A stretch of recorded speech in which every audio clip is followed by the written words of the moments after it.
화성 여행하면 여러분은 가장 먼저 어떤 게 떠오르나요? 아마 이 순간에도 아름다운 화성이 눈앞에 아른아른 거린다는 분들이 분명 계실 거예요. 우리의 소중한 세계문화유산 수원 화성! 그 명성을 뒷받침하는 건축학적이고 역사적인 의미들을 자세히 살펴볼 수 있는 곳으로 여러분들을 초대합니다.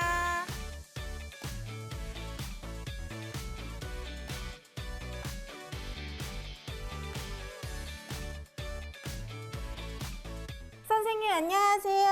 안녕하세요. 여기에 제가 수원 화성이랑 저와 공통점이 있어서 찾아왔습니다. 어떤 공통점일지 혹시 추측이 되시나요?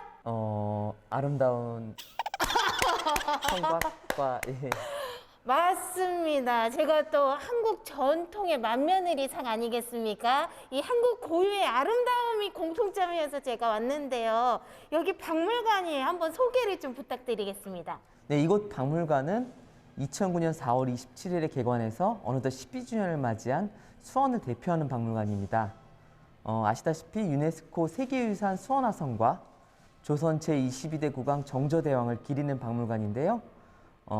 여기 위치가 수원 화성 딱 정중앙에 있습니다. 그렇기 때문에 많은 관광객들과 연구자들이 저희 박물관을 방문하고 있습니다. 그럼 박물관에서 가장 눈에 띄는 게 저기 앞에 있는 큰 모양이 보이는데 소개 좀 해주실 수 있으세요? 예, 바로 소개해드리겠습니다. 개혁 군주 정조대왕의 비전이 녹아있는 수원 화성. 정조가 꿈꿨던 세상이 바로 여기 있습니다.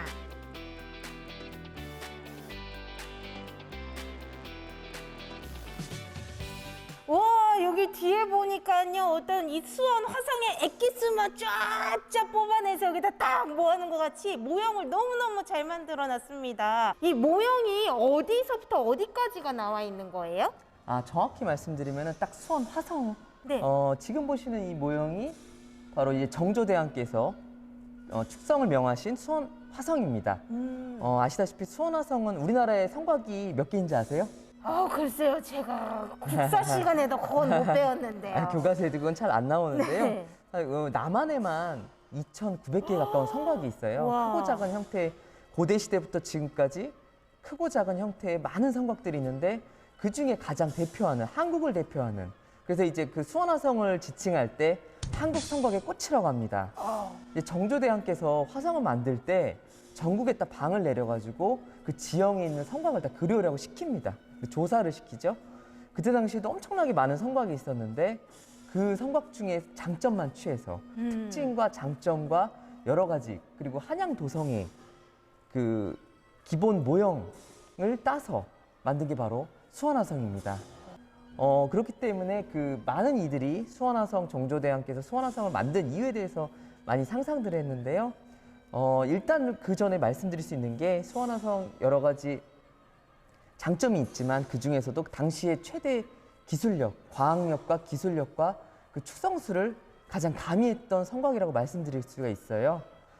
특히 그동안 시도되지 않았던 여러 가지 그 성곽 시설물과 그리고 시스템, 단순히 성벽을 만드는 것뿐만 아니라 그 백성들이 살아가는 그 가장 중요한 신도시의 개념인 거예요. 그러니까 당시로서는 가장 파격적인 형태의 성곽이었죠. 아니, 말씀하시는데 저는 우리 하계사님이 수원 화성 지으신 줄 알았습니다. 왜냐면은 화성에 대한 애정이 정말 꿀이 뚝뚝 떨어지게 너무 화성을 사랑하시는 게 마음이 고스란히 느껴져서 너무 좋았는데요.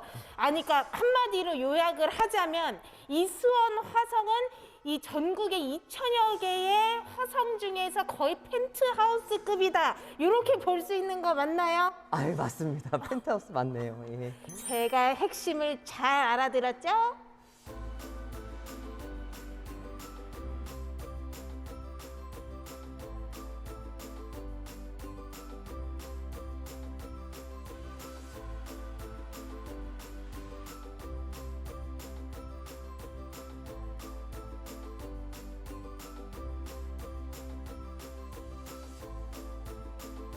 딱 뒤에 보니까요, 저기 장군님인지 누구님인지 나를 따르라 이렇게 카리스마가 쫙 넘치시는 저분은 과연 누굽니까? 예, 바로 그 조선 제22대 국왕 정조대왕입니다. 아, 이 화성을 만드신 분 맞죠? 네, 맞습니다. 지금 근데 뭐를 행차를 하는 것 같긴 한데 어떤 장면인가요? 어머니 해경궁 씨의 회갑잔치를 이곳 수원에서 1795년에 어머니를 모시고 오는 장면입니다. 근데 여기 화성 축성실이에요. 예. 근데 여기와 지금 이 장면들 또 사도세자 얘기도 나와 있고 한데 어떤 연관이 있는 건가요? 정조대왕께서 수원 화성을 축성한 것은 여러 가지 이유가 있습니다. 흔히들 아버지에 대한 효심이라고도 하는데 그뿐만 아니라 정치적인 이유도 있고 정조 본인의 개혁 의지를 드러내고자 하는 게 더 큽니다. 그리고 또한 사회 경제적으로 당시에 이제 그 백성들이 살아갈 공간이 필요하기 때문에 그러니까 또 하나의 도시 양경 체제라고도 하는데요. 한양도성이 있지만 그리고 그거에 버금가는 또 하나의 도시가 또 필요했던 겁니다.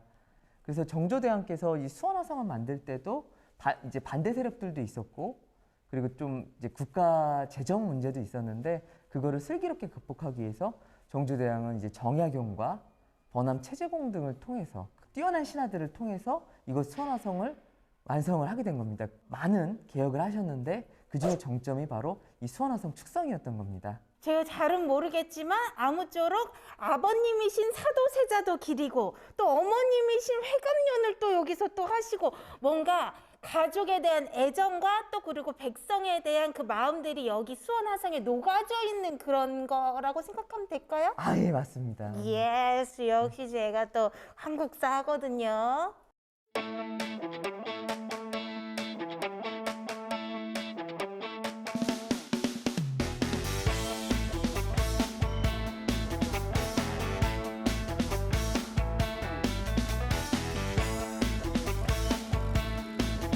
선생님, 여기 화성의 둘레 길이가 한 몇 킬로미터 정도 되나요? 대략 5.7km입니다. 아니, 그러니까 저는 이렇게 보는 입장에서는 너무 멋있고 예쁜데 이 5.7km에 해당하는 이 화성을 다 지을 생각을 하니까 그때부터 제가 이 골머리가 아파지는 게 그때는 지금처럼 뭐 건축 기술의 기계도 막 많이 있었던 게 아니라 아까 밖에 있었던 뭐 거중기 뭐 그걸로 해가지고 백성들이 이거를 다 손수 지은 거 아닌가요? 예, 맞습니다.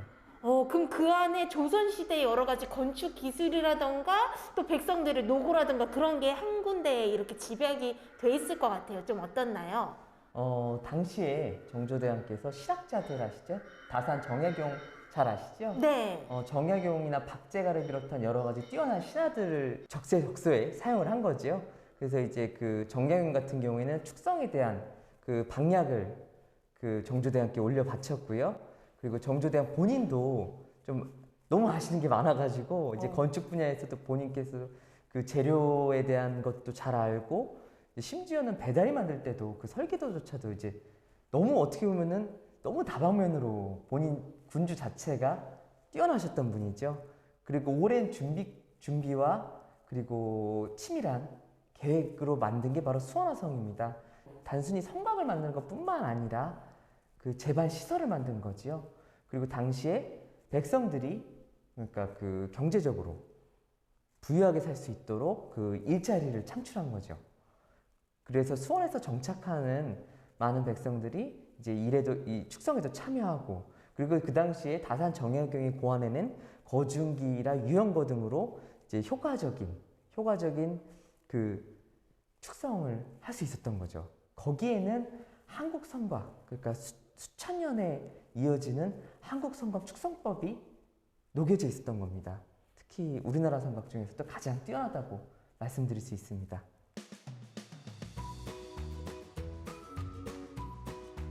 전시관은 미니어처와 단면 모형 등 다양한 전시들을 통해서 수원화성이 축조되는 과정부터 축성을 축하하는 연예인 낙성현까지 자세히 전하고 있는데요.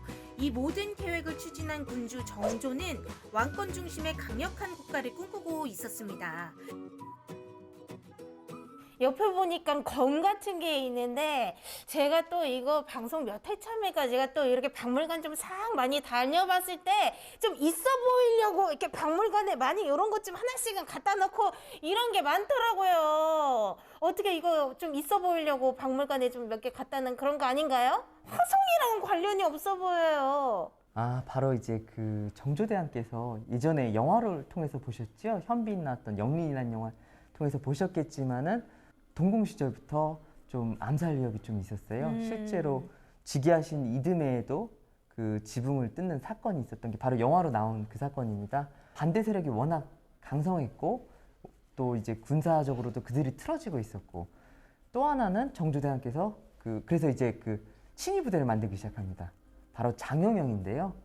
처음에는 그 120명 정도밖에 안 되는 소규모에서 점점 더 늘어나서 이제 그 한양도성 안에 있는 장영 내영이 있고 그리고 수원 화성을 비롯한 중요 도시에 장영 외영이 또 있습니다. 장영 내영 군사들이 정말 그 조선 군사력의 핵심인데요. 그 정조대왕께서 이제 그 수원 화성을 만들 때쯤에는 거의 이제 완성 단계에 있었던 거죠.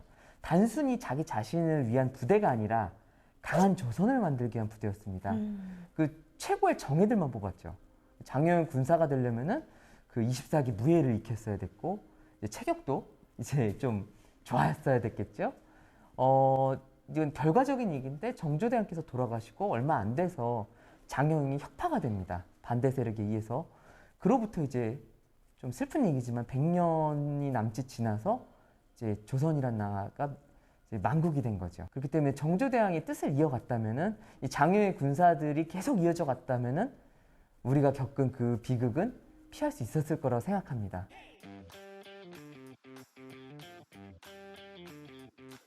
강력한 군주의 상징, 병권 장악을 위한 친위부대인 장영용의 위엄도 확인할 수 있었는데요. 상당히 체계적이고 이른바 군기가 딱 느껴지지 않으세요? 뒤에 보니까요, 딱 3층 건물 딱 올라오고 딱 이렇게 바주카포 같은 거 쫙 들어가지고 이렇게 하는데 뭔가 기세가 등등해 보입니다. 아까 설명한 드린 대로 이제 그 가장 뛰어난 정예병들, 장영영 군사들이 이곳 수원화성을 지키는 시설물입니다. 지금 보시는 게 3층 구조로 나와 있는 게 투시도인데 일종의 투시도 역할을 지금 이 박물관에서 이걸 보여드리고 있는데요.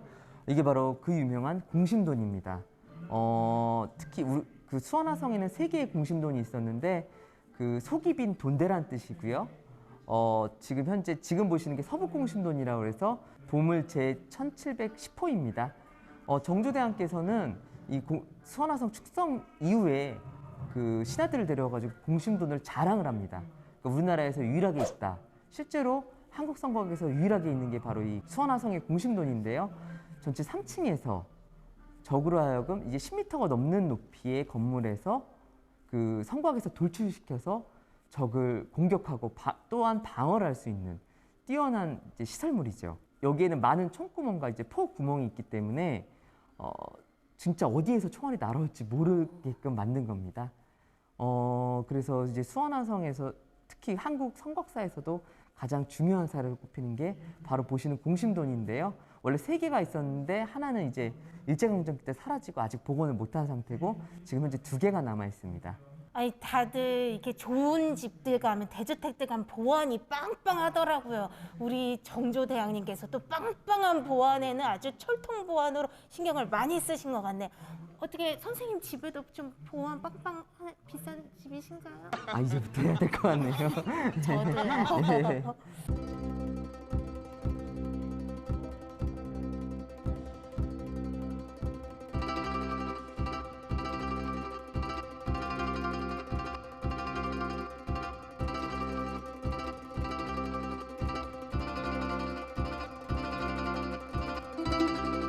사실 그전에는요, 수원, 화성하면 정조, 정약용 이 2가지밖에 몰라서 막 예쁘다 이렇게 사진 찍고 셀카 찍고 여기 산책하기 좋네 이 정도로 끝났을 거거든요. 근데 여기 박물관에 와서 딱 먼저 머리로 입력하고 화성에 대해서 배우니까 더 두둑히 깊은 의미를 가지고 가는 것 같습니다. 구경하시기 전에요, 박물관도 한번 꼭 와보세요.